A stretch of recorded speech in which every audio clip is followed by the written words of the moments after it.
Hey everyone, we're here. We finally made it to Italy. All it took was 3 flights, almost 18 hours of traveling, and a lot of suitcases. In this episode, you're gonna find out what it was like traveling with a family across the pond. Is that the titular line or something?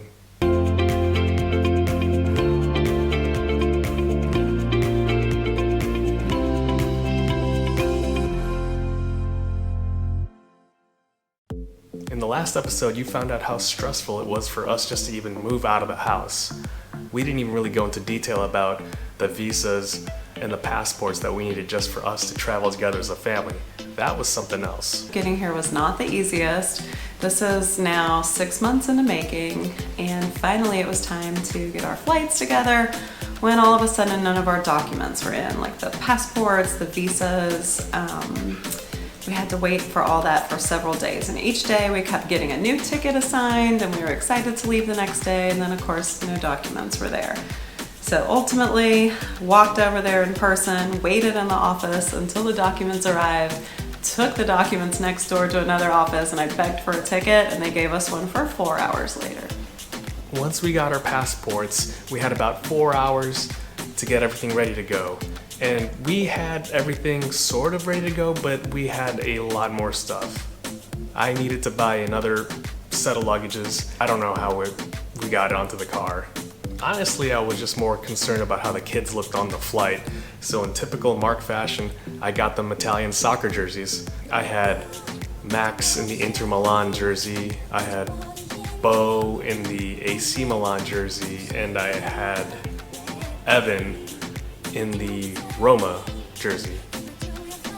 So we're trying to get to the airport on time and be early like good citizens. However, of course, we're also Sugatans and we brought way too much stuff. Too much stuff that it did not fit in the giant expanded SUV we were renting. So Mark had to take a cab separately, which he assured me would be a quick process. I said, you know what, let's just try to all shove it in because I know best about most things. But he insisted upon the cab, which was running an hour and 15 minutes late. I barely thought we were gonna make it. We made it to the counter just in enough time. Thankfully, we made it there in time, and we had someone help with the luggage, getting it on to check it in. But, it was just adding to the stress again.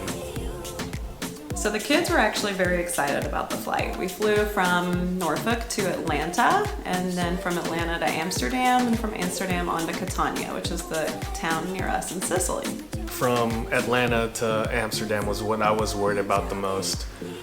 But because of COVID, the flight was, their capacity for Delta was 60%. So we had our row to ourselves. I had Bo on one side, I had Max on the other.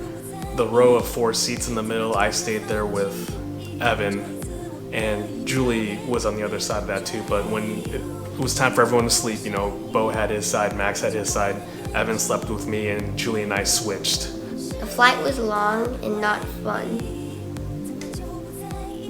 So when we landed in Amsterdam, I was relieved that the majority of the trip was over and we just had 1 flight to go.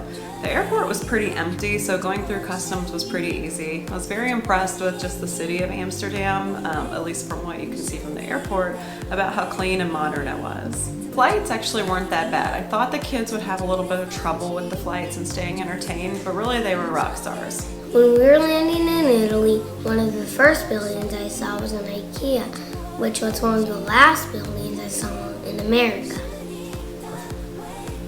When we landed in Italy, we had so much packages I had to push a cart. 11 checked-in bags, 4 backpacks, a pack and play, a stroller, a car seat, 2 booster seats, and whatever personal items we had.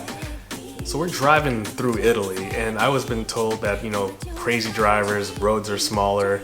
It's not exactly, how do I say it? It wasn't America, what we're used to with suburban America. So we finally made it to Italy, but the fun doesn't start quite yet. No traveling or sightseeing for us. We are stuck in this hotel room for the next 14 days on a mandatory quarantine. It was maybe the hardest part of the trip yet.